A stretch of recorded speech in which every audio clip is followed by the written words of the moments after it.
देखिए जाने का टाइम तो आ ही गया था पूना। तो मम्मी जाने वाली थी प्रयागराज और उसके अगले दिन मेरी टिकट थी।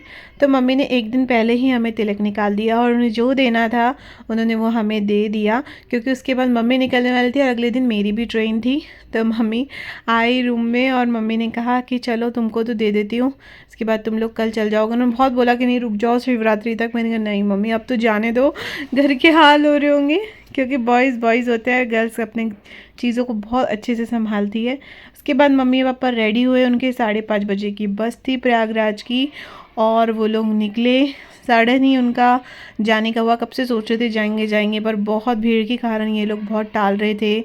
बहुत सारी चीज़ें इनकी टल भी गई थी क्योंकि ट्रैवलिंग से जा रहे थे बहुत लोगों के साथ, लेकिन वो टल गया, मतलब नहीं जा पाए, कैंसिल हो गए वो प्रोग्राम। इनके बाद इन्होंने खुद का ही करवाया टिकट और ये लोग रवाना हो गए। उसके बाद मैंने पूरे दिन भर पैकिंग वैकिंग और सबके साथ भाभी और बच्चों के साथ टाइम स्पेंड किया। अगले दिन सुबह नहा धो के मैं आपको हमारे बेबी से मिला देती हूँ। मेरा प्यारा ग्रंथु, उसका नाम हमने रखा है ग्रंथ शर्मा। दोनों ही भाइयों का जी से नेम है, एक का है गुनज एक का है ग्रंथ। तो इसको मैंने बहुत प्यार किया, मुझे अभी भी इसकी बहुत याद आ रही है वॉइस ओवर करते टाइम भी।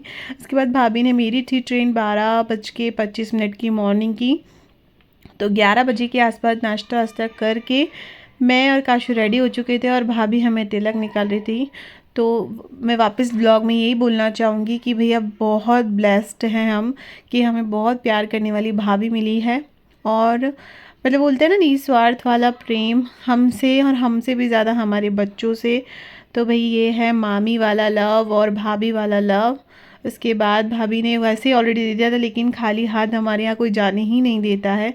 और बहुत सारा प्यार भाभी आपको, आप अगर ये व्लॉग देख रही हो तो।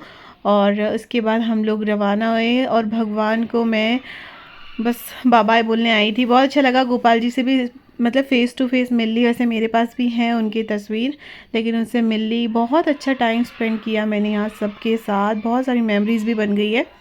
तो यहाँ मैं रेडी हो गई हूँ, बैग पैक हो गया है और भगवान को ढूंढ देने आई हूँ।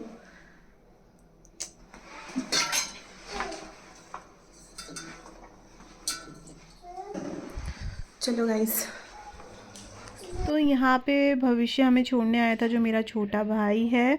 और उसके बाद हम लोग यहाँ से रवाना हुए और यहाँ ट्रेन में बैठते ही बच्चों के साथ साथ हमारा भी खाना पीना चालू हो गया।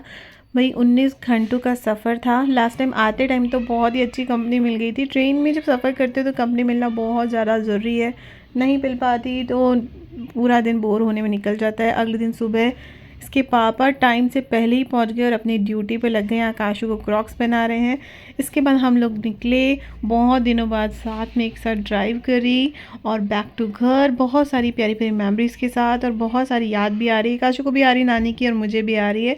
सो बैक टू पूना। तो अब तक के लिए इतना ही व्लॉग मैं अपलोड कर रही हूँ। मिलती हूँ अगले व्लॉग में, स्टे ट्यून।